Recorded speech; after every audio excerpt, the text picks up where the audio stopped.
The number you have dialed is currently busy.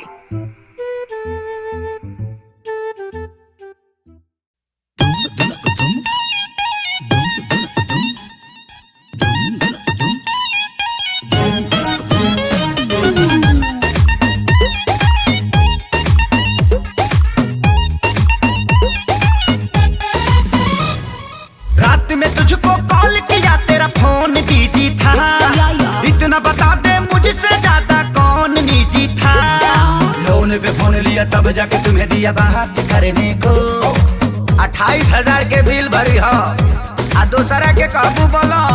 बेवफा बेहया बेशरम तेरी माँ। देखो गाड़ी मत